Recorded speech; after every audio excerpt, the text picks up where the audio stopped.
नमस्कार अनि हार्दिक स्वागत तथा न्यानो अभिवादन टक्राउन चाहन्छु। सम्पूर्ण मेरा मित्रहरूमा प्रियजनहरूमा मैले चाहिँ एउटा कविता लिएर आएको छु आज तपाईँहरूको माझमा। मनपर्छ भने यसलाई लाइक कमेन्ट र सेयर गरिदिनु पनि अनुरोध गर्दछु।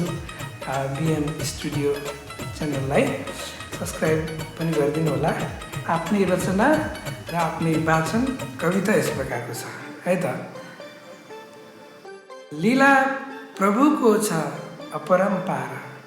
यो अलि आध्यात्मिक चेतना, हल्का आध्यात्मिक चेतनाको कविता रहेको छ।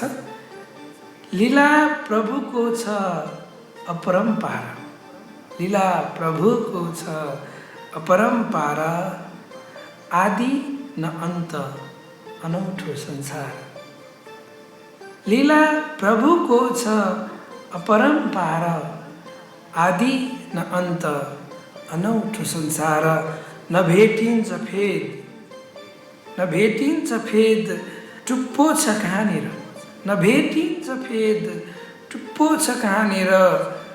जो आउँछन् जान्छन् अन्जानै बनेर।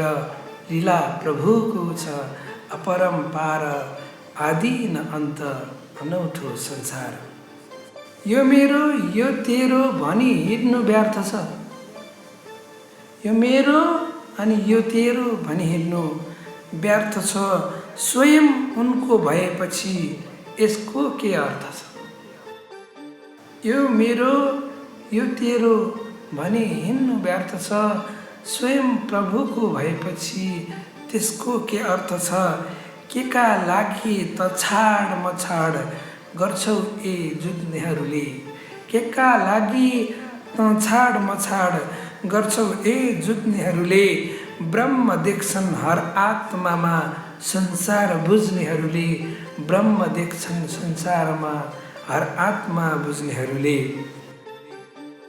भेटिन्न सुख खर्चेर सब थोक संसारै नाघे पनि।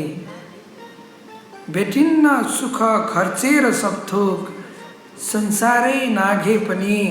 आफूलाई चिने भइन्छ खुसी भिक्षै मागे पनि। आफूलाई चिने भइन्छ खुसी भिक्षै मागे पनि।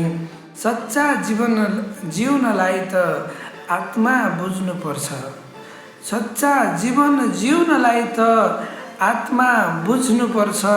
अध्यात्मलाई भौतिकताले सधैँ पुज्नुपर्छ। त्यसैले अध्यात्मलाई भौतिकताले सधैँ पुज्नुपर्छ। किनकि लीला प्रभुको छ अपरम्पार, आदि न अन्त अनौठो संसार। धन्यवाद। अर्को हप्ता अर्को रचना लिएर आउनेछौँ, प्रतीक्षा गर्नुहोला।